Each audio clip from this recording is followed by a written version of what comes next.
What is up, guys? Zan from the Madden YouTube channel. In today's video, we're going to show you guys an I-form close mini scheme that you can use to absolutely shred the 3-4 odd defensive meta. But before we do that, guys, please do me a favor. Hit that subscribe button. Also, make sure you guys hit that notification bell so you don't miss any of the daily uploads here on the Zan Madden YouTube channel. If you guys want to watch me play Madden 20 live, you guys can find me live daily on my Twitch channel, twitch.tv/ZanMadden.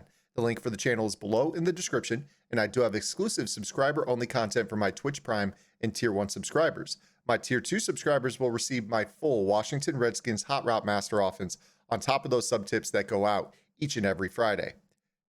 Okay, guys, without further ado, let's get into today's video. We're going to take a trip back into what I was running early on in the year. This is out of the Oakland Raiders playbook. This should be a very, very familiar playbook for many of you guys out there. You guys know it as the Oakland Tour. We're going to be focusing primarily on the I-form close, which was probably one of my better under center passing schemes this year in general.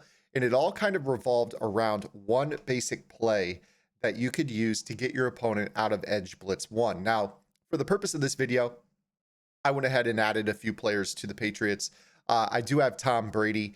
Now, again, guys, I talk about this every video. Anytime I'm talking about changing a route to, a post or a corner, that is associated with either the hot route master, which is optional. If you guys want to have a hot route master, that's fine, or having a slot apprentice in this offense. So if I change the receiver to a corner or a post, you don't have to have a hot route master for that. You just need a slot apprentice. If I change a tight end route, that means you need a tight end apprentice. Now, none of these setups, I'm really going to have too many adjustments where it's like, oh, I need 2 slot apprentices and a tight end apprentice. So don't think of it that way. Obviously, you could use packages to flip-flop receivers if you want to move your slot apprentice from one receiver slot to the other. So just kind of keep that in the back of your mind as we go through this. But if you're running the Oakland Tour, most players that run this typically are going to have a slot apprentice or a hot route master quarterback just because they're going to have such a great run game. And then they need a bevy of routes to kind of throw all over the field with that hot route master or the slot apprentice. So let's go ahead and get into the video. Our main tip for this is going to be the play Y post. Now, for this particular tip, you want to have a specific rating at the spot right here, this wide receiver spot. If you are playing weekend league, which is on all pro, you need 90 deep route running and 90 release to make this work. So as we go into our roster file here, you go ahead and you take a look at your receivers. You need to make sure that you have 90 deep route running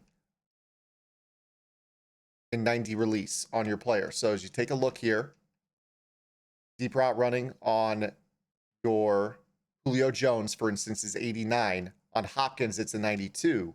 And then you take a look at your release, which is on Hopkins a 99. So as long as you are over 90 for both of those ratings, you will be able to beat any type of press coverage or man coverage with this cut. If you are all Madden, it becomes less stringent. You would need 86 deep route running and 85 release. So a guy like Julio Jones is obviously going to meet those thresholds on all Madden.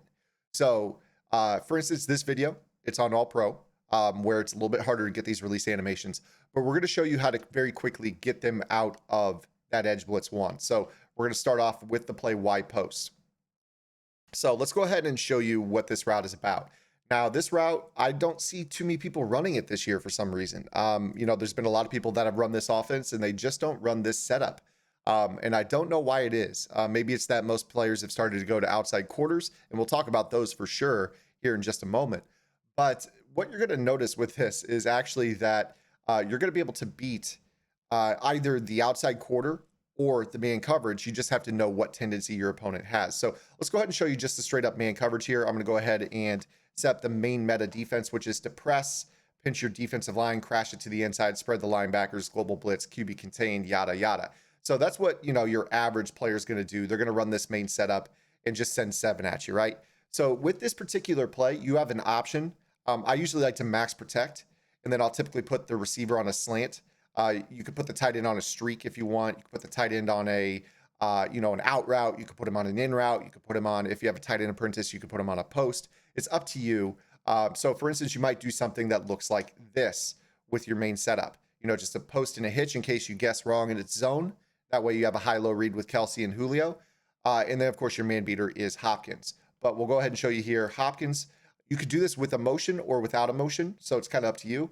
But you're going to see that he's going to absolutely torch his man for a lob down the field for a touchdown. That's against man coverage. So man coverage press will get beat off the line terribly. They will not put hands on the receiver. This route is unbumpable, again, because you have the 90 deep route running and the 90 release. So we'll go ahead and set that up again here just to show it to you again. Let's go ahead and go to the man coverage. So got our 7-man blitz set up. I'm not going to do anything too crazy here this time. Maybe just go with a simple out route to Kelsey. Maybe a slant route to Julio. I mean, it's up to you. You can do a lot of things here. We'll get into soft squat beaters and things like that here throughout the video. This is going to be more of a mini scheme out of this particular formation, but you could also use motion. You do a little motion snap. He's going to get that same animation, get that torch animation on the cut, and that's an easy beater over the top against your cover 4. Now, what you're going to notice is that players are going to start to go to this setup with an outside quarter. So they're going to set their defense up like this, where they start to put outside quarters, and maybe they'll, do something with the safety. They might leave him in man coverage, but they might do something like that. If you notice that, that is where you're going to really need to be able to hit. On this play in particular, you could go ahead and go with your hitch and then block your running backs. If you're feeling a lot of zone coverage, you go with that hitch post combination because what ends up happening here is the outside quarter will drop off.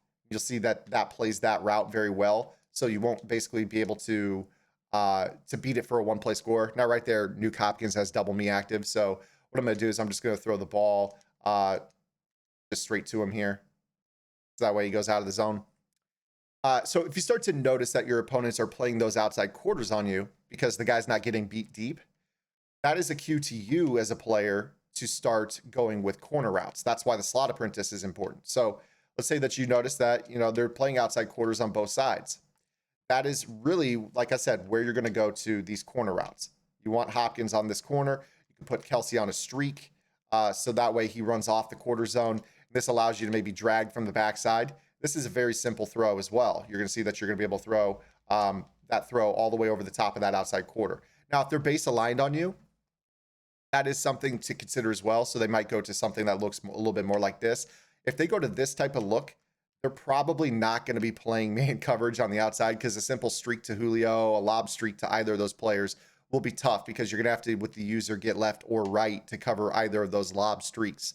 So chances are they're going to be really, they're going to really be tipping their hand in terms of the coverage if they do this base align look on you. So if you see something like that, obviously you're going to be able to attack a little bit differently. Now, in the previous example, we showed you how you basically have this corner route that does get open over the top if they're in a press alignment directly over the receivers.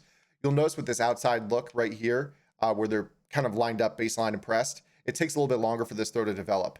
You see how that throw doesn't really get open as well. That's going to lead them to getting sacks on you. So one thing that I will do against this particular type of defense, if I notice that they're doing this, is when they're blitzing 7 guys, is you have to understand that they are not accounting for the running backs out of the backfield. Those are the 2 guys that are uncovered when they do this particular type of strategy.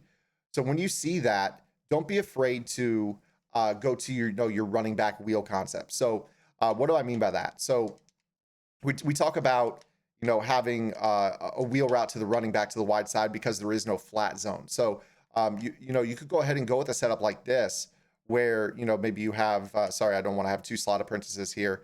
You could go with a setup that looks like, can't max protect if you want to keep the tight end post on this play. You could go to something that looks a little bit more like this. And that's just going to be designed in theory to, give you a little bit of an underneath horizontal stretch, meaning that you have a throw to the sideline underneath, or you could go ahead and throw the wheel to the running back as he breaks out. And then you try to use your wide receiver in the flat as a blocker on that throw as well. You just want to tell them that, hey, okay, yes, I can beat you for a 1-play score up top when you play man coverage and blitz 7. And 2, I'm somewhat proficient in beating you underneath for easy scores as well. The other thing, of course, you could do with this is hit that backside hitch. Like I said, if they are baseline and pressing on you and doing this, where they're, trying to send 7 at you, and then, of course, they're playing the outside quarter zones, like, don't be afraid to, put them in a spot where they basically have to, jump left or right quick. So at this point, you would watch the user. you would be able to basically you just dumb it down is the way that I'm trying to explain it to you. It's just you dumb the game down. Don't try to max protect, roll out, and throw a bomb play against this. If they're going to blitz 7, hit them quick. So you hit them with that wheel route. Maybe they're starting to look towards using the running back with the safety or whatever on the quick throw. Now you just go ahead and pop your little hitch throw right there, and then maybe you break a tackle, whatever, after the catch. But you just want to tell them, okay, I am proficient enough. I can hit those short throws. If you want to continue to blitz 7 at me, then I'm going to beat you a variety of ways here. Now, obviously, that's just edge blitz 1. People live in this. They mix up their coverages all the time. Let's go ahead and move on to our next manipulation, which is going to be able to beat kind of your pinch dog meta. So obviously pinch dog 2 press, this is a pretty popular defense this year. You get a lot of players that will play it kind of something like this.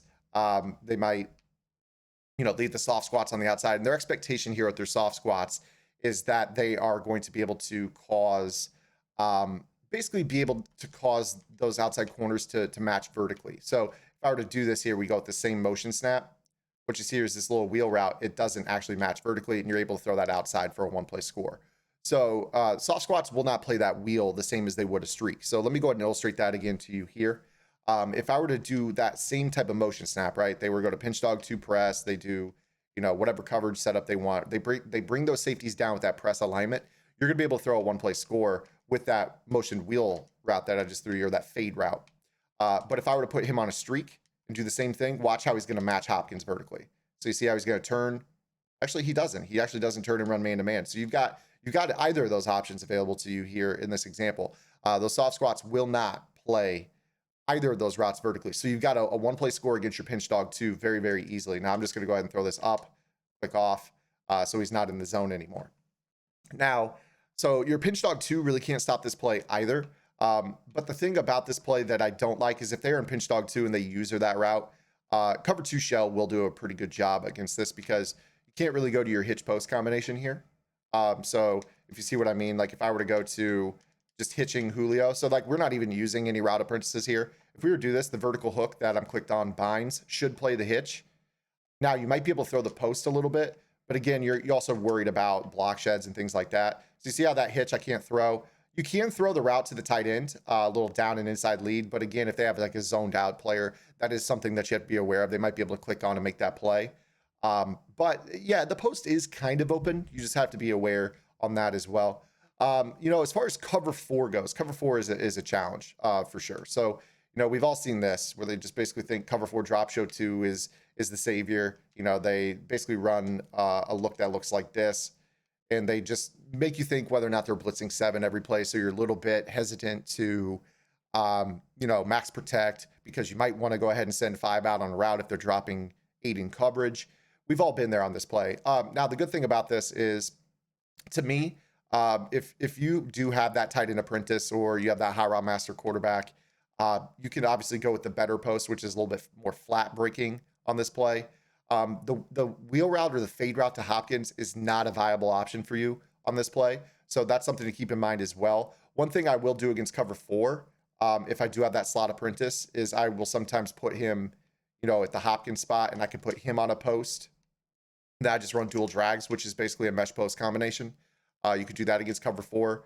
But in general, you could go ahead and run this play. One setup I might go to is just kind of a left or right situation, where you have hitch post to the left and you got wheel flat to the right.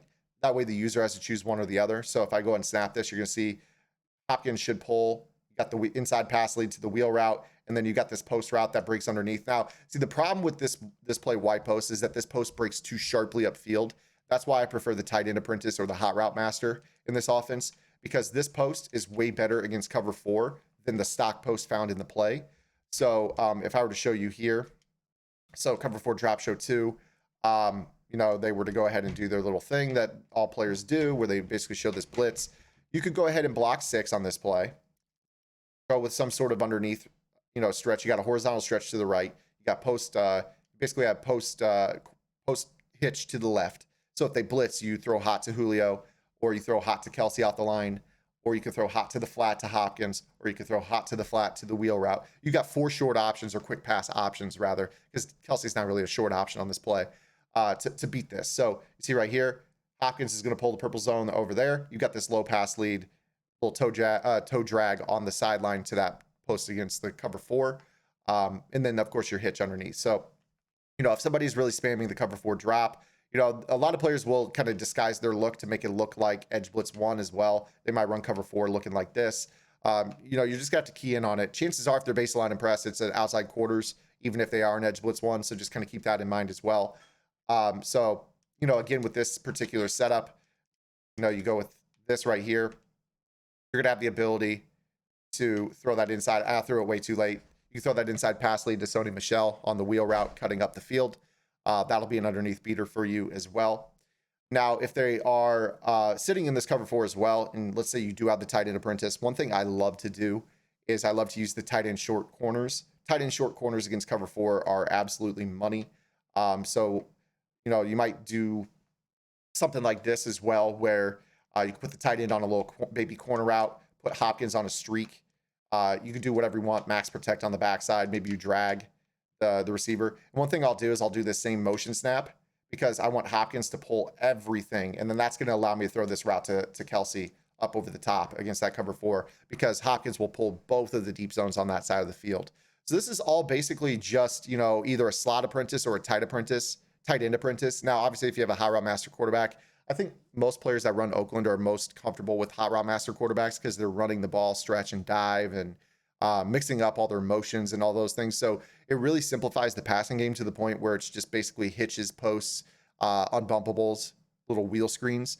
And you can kind of see right here that you could run a proficient offense passing out of the I-form close without having to resort to stretch and dive. Now, of course, use those 2 runs to accentuate the passing plays. But you can see right here, none of these setups were requiring more than 1 route apprentice, whether it was a slot apprentice or a tight end apprentice. You do have a ton of options. Like I said, you don't need a tight end apprentice necessarily for this, but it is nice to have. I think the tight end apprentice goes really well in this offense. Another thing you have the ability to do is I think it's called route apprentice, which gives you extra routes no matter where you are. So you could have like a route apprentice tight end and then use a tight end slot package to line him up in the slot. That way you've got extra routes and you could just center the extra routes around one player rather than worrying about how you have to manage your roster or who's active or whatever with that. So, this is just one play, but it is a very, very good play. This particular little wheel route is the moneymaker though. Obviously, we go back to it. Again, guys, you guys need 90 and 90 for deep route running and release on All Pro and 86 and 85. I want to double check that those are correct. It is, yes, 86 deep route running and 85 release on all Madden to get this route for Hopkins to be open. This is a really, really good route. Anytime you catch them in any type of man coverage, this is going to give them a lot of trouble just because of the unbumpable route. You see right here how you throw that over the top. They're going to have a manned up corner. I'm pretty sure universal coverage doesn't even stop that as well. That's why I believe that universal coverage is only a partial boost to man and zone. It's just one of those routes in general that the game really struggles with defending. So, and I don't see enough players using that. So I wanted to go ahead and share that with you guys. Hope you guys enjoyed the video. If you did, make sure to give it a like. Any comments, questions, concerns, or complaints, drop them below. And we'll see you guys tomorrow with our next upload. Until then, this is Zan. Get in the lab and good luck.